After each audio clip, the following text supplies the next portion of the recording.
우리에게 주신 하나님 말씀 우리 함께 보도록 하겠습니다. 구약의 시편 46편 8절부터 10절까지 말씀입니다. 시편 46편 8절부터 10절입니다. 우리 같이 한 목소리로 읽도록 하겠습니다. 와서 여호와의 행적을 볼지어다. 그가 땅을 황무지로 만드셨도다. 그가 땅 끝까지 전쟁을 쉬게 하시며 활을 꺾고 창을 끊으며 수레를 불사르시는도다. 이르시기를 너희는 가만히 있어 내가 하나님 됨을 알지어다. 내가 문 나라 중에서 높임을 받으리라. 내가 세계 중에서 높임을 받으리라 하시도다. 아멘. 하나님 말씀이었습니다. 우리 서로 인사 나누고 말씀 듣도록 하겠습니다. 우리 엄지손가락 들고요. 오직 예수 줄여서 오예. 서로 인사하시죠. 오예. 오예.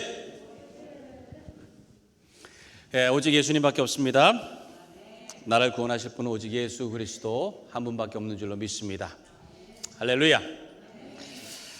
지난 한 주간 동안에 이 한국의 끔찍한 참사 소식 때문에 참 마음이 무겁고 또 참 안타깝습니다. 어찌 보면 충분히 막을 수 있는 그런 재난이었는데 이 선진국 그것도 대도시 한복판에서 이런 일이 있게 될 줄이야 누가 그것을 생각을 했겠습니까? 지금도 보니까 누가 책임을 져야 되느냐 때문에 서로 이렇게 논쟁이 많이 좀 심하게 된 것 같아요. 우리 대한민국 이 한민족이 그렇게 좀 무식하고 막무가내고 무질서하고 그런 민족이 아닙니다. 그런 민족이 아닌데 어떻게 이렇게 안타까운 일들이 일어나게 됐는지. 근데 그 사고 이후에 보니까 조금 바뀐 게 있대요. 뭐냐면은 지하철을 한국은 이제 지옥철이라고 부르잖아요. 그 출퇴근할 때 너무 막 이렇게 붐벼가지고. 근데 지금은 그런 현상이 거의 없대요. 다들 이렇게 서로 이렇게 떨어져가지고 그렇게 하고요.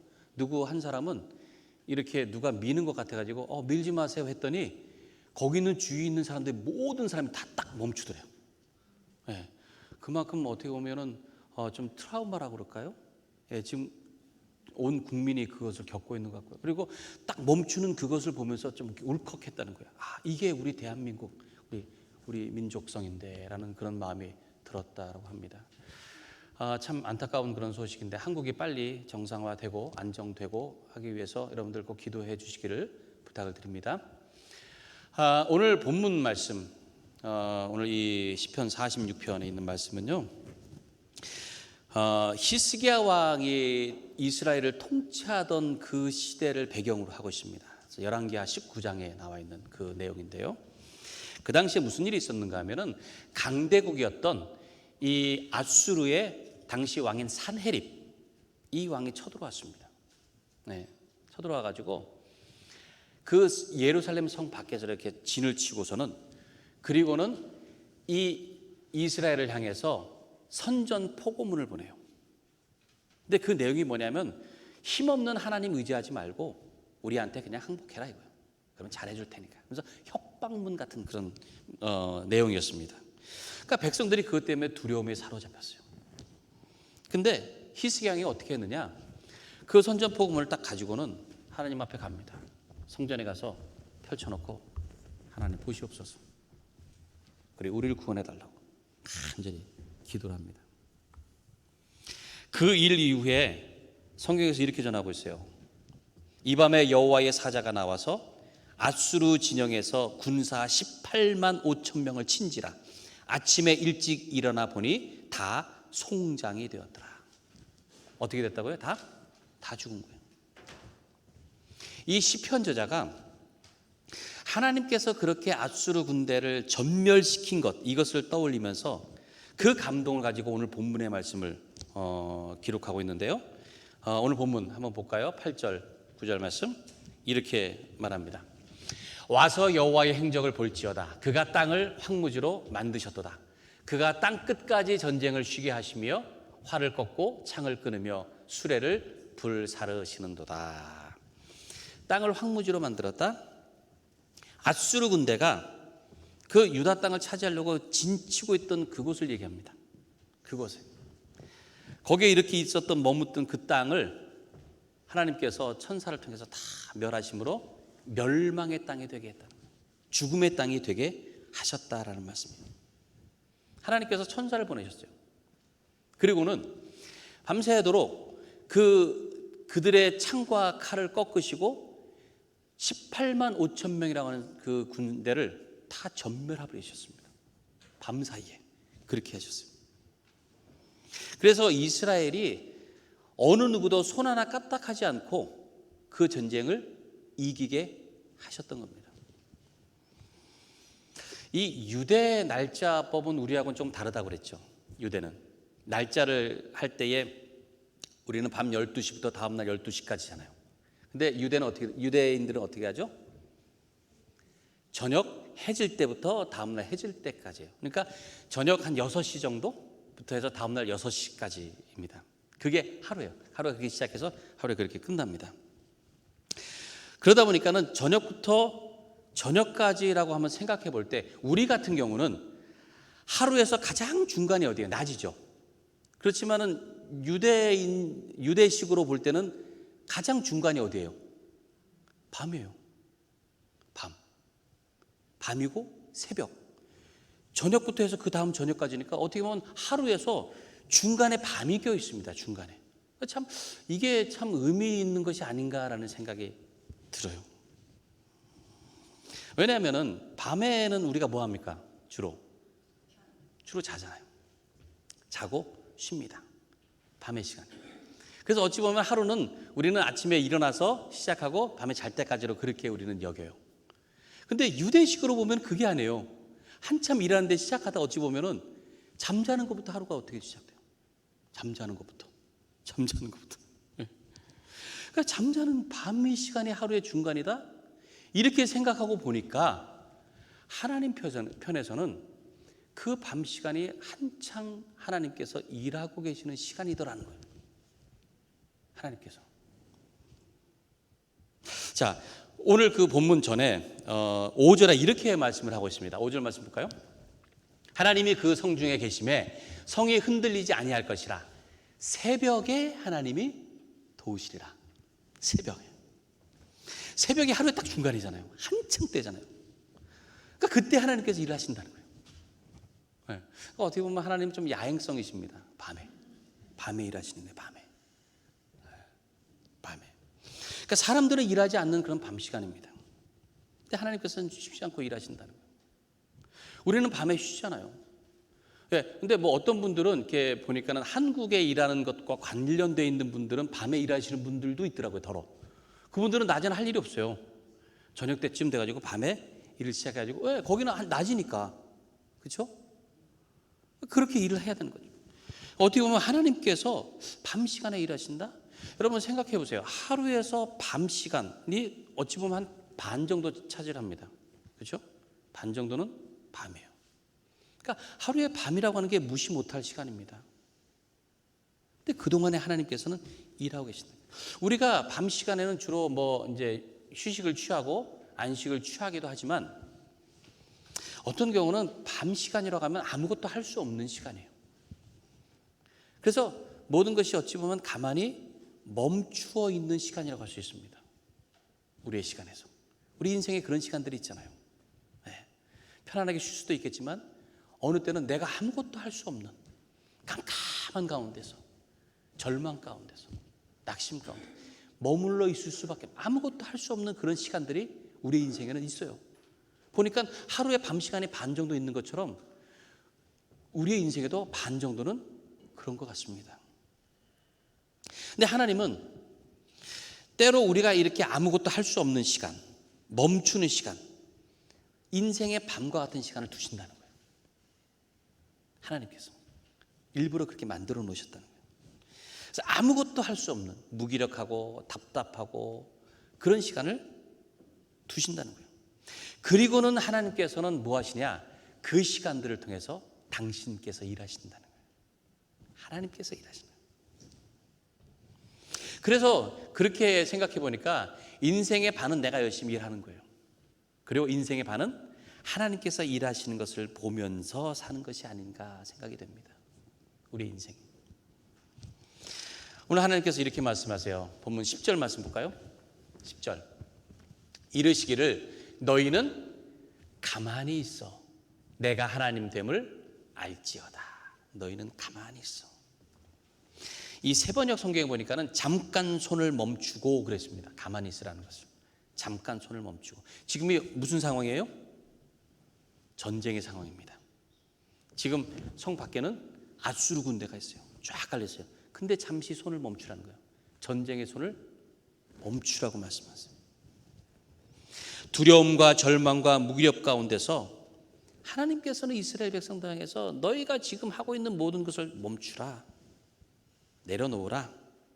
그렇게 말씀하고 있습니다. 하나님께서 왜 가만히 있으라고 말씀하실까요? 왜? 하나님께서 일하시려고 하시기 때문에 그런 거예요. 네, 하나님께서 일하시려고. 인간이 무엇을 하려고 애쓰지 말고 모든 것을 주관하시는 하나님께서 일하시는 것을 보면서 그분이 하나님 되심을 깨달으라는 말씀이에요. 참 중요한 것입니다. 이게. 한국은 이 대학에 가기 위해서 고3이면 시험을 보잖아요. 수능, 그러니까 수학 능력 평가, 수능을 봅니다. 수능 보니까는 다음 주더라고요. 다음 주. 네, 항상 좀 날씨가 좀 이렇게 추울 때 수능을 보는데 미국 같은 경우는 이제 SAT를 보면서 몇 번의 기회가 있잖아요. 근데 한국은 딱 그날이에요. 그날. 네. 그러니까 공부해가지고 대학 가기 위해서 수능 그날 시험을 잘 봐야 되는 거예요. 안 그러면은 망치는 거예요. 네. 그래서 수능에 대한 그런 스트레스들이 굉장히 많습니다. 이 고3이 되면은. 네. 그래서 어떻게 해서든 시험을 이제 잘 봐야 되는데 그래서 수능이 딱 끝나면은요 모든 게 다 끝나요. 스트레스가 끝나든지 아니면 인생이 끝나든지 뭐 둘 중에 하나가 됩니다. 그만큼 수능이 참 중요해요. 그런데 한 어머니가 딸이 이제 수능을 보게 되는데 그 수능 보는 그 딸을 생각하면서 미리 100일 전에 준비한 것이 있습니다. 그 딸이 이제 수능 시험을 딱 마치고 나니까 그것을 줬어요. 그게 뭐냐면은 통장이에요. 통장. 그래서 딸이 그 통장을 딱 받고서는 딱 열어보니까 100만 원이 입금되어 있는 거예요. 100만 원. 네, 100만 원. 근데 딸이 깜짝 놀랐어요. 100만 원 때문에 깜짝 놀란 게 아닙니다. 그 100만 원을 한 번에 입금한 게 아니고 매일같이 입금한 게 10,000원씩.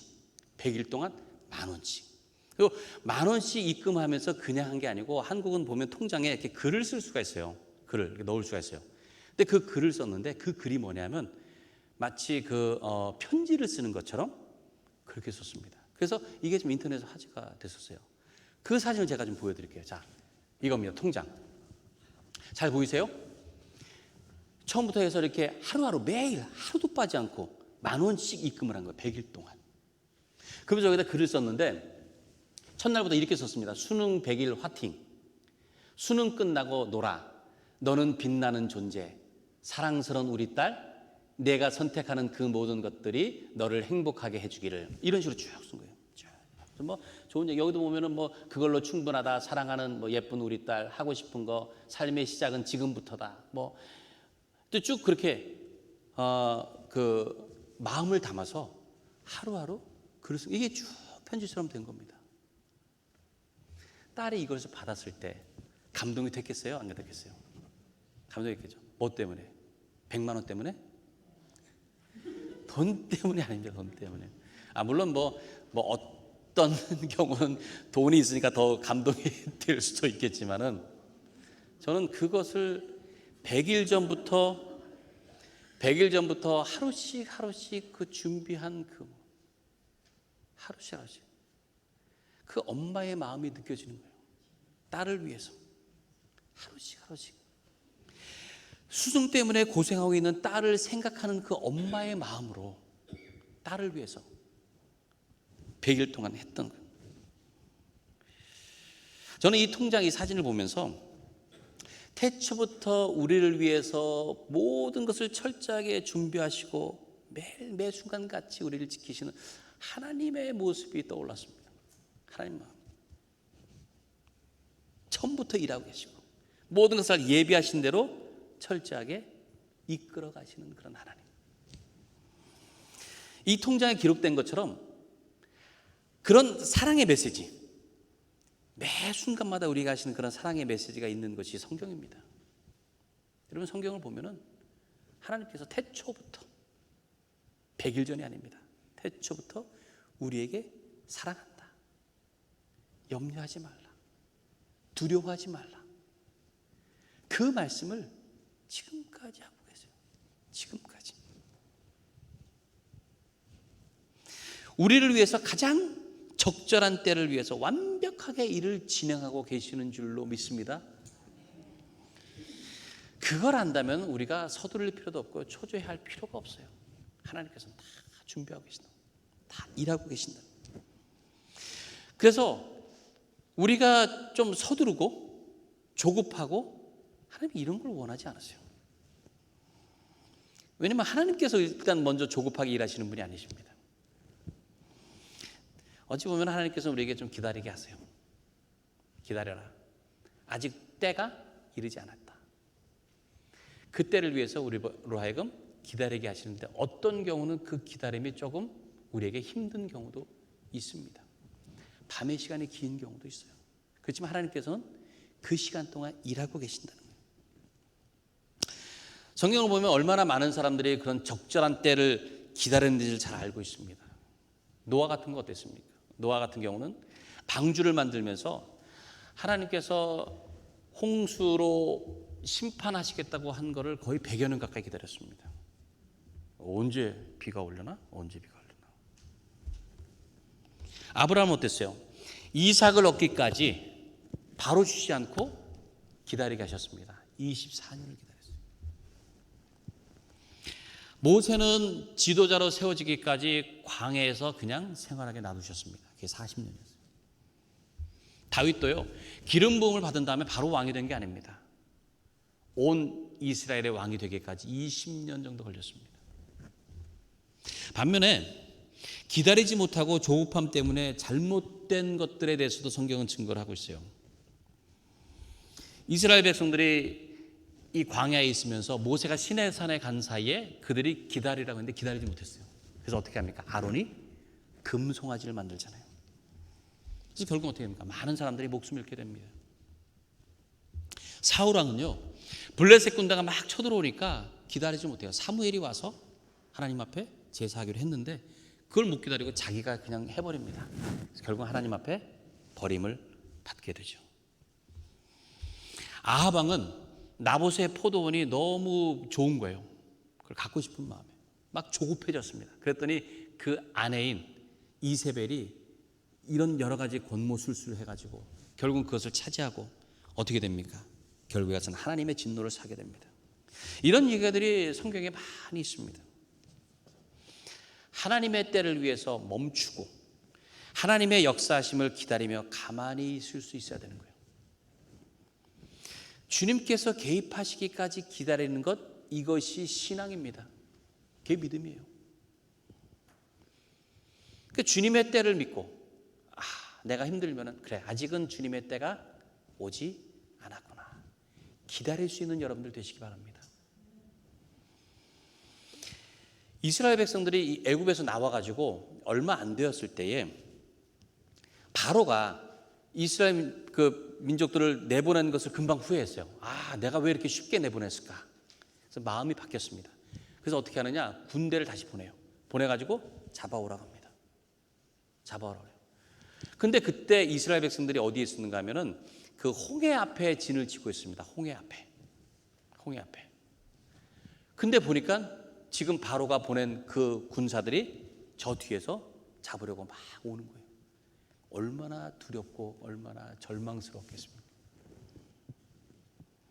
아주 급박한 상황이에요. 이게 바로 진퇴양난 아닙니까? 앞으로 나가려니 홍해가 바다가 있고 뒤로 가려니 잡으려 오는 군사들이 있고 어떻게 해야 될지 모르는 그런 급박한 상황. 그런 백성들을 향해서 모세가 이렇게 외칩니다.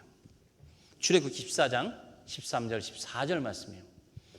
우리 같이 한번 읽어볼까요? 시작. 모세가 백성에게 이르되 너희는 두려워하지 말고 가만히 서서 여호와께서 오늘 너희를 위하여 행하시는 구원을 보라. 너희가 오늘 본 애굽 사람을 영원히 다시 보지 아니하리라. 여호와께서 너희를 위하여 싸우시리니 너희는 가만히 있을지니라. 가만히 있으라. 가만히 있으라. 왜 하나님께서는 급박한 상황, 막 절박한 상황, 지금 뭐 어떻게 뭐라도 해야 될 그런 상황에 왜 가만히 있으라고 말씀하실까요? 뭔가를 해야 될 것 같은데 왜 가만히 있으라고 말씀하십니까? 모세가요 정말 가만히 있었습니다. 아무것도 안 했어요. 아무것도 안 했는데 굳이 하나 했다고 하면 뭐냐면은 자기가 갖고 있는 지팡이 있죠? 그거를 바다를 향해서, 앞에 있는 홍해 바다를 향해서 이렇게 내밀은 것뿐이에요. 그게 다예요. 그 외에는 가만히 있었어요. 어떻게 됐죠? 하나님께서 성경에 보니까 밤새도록 바람을 일으키셨어요. 밤새도록 바다에. 밤새도록.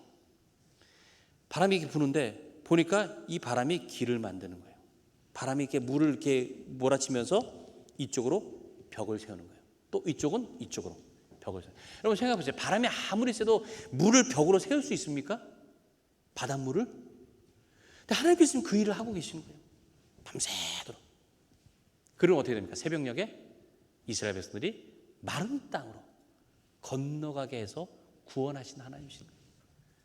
그리고 그 후에는 어떻게 됩니까?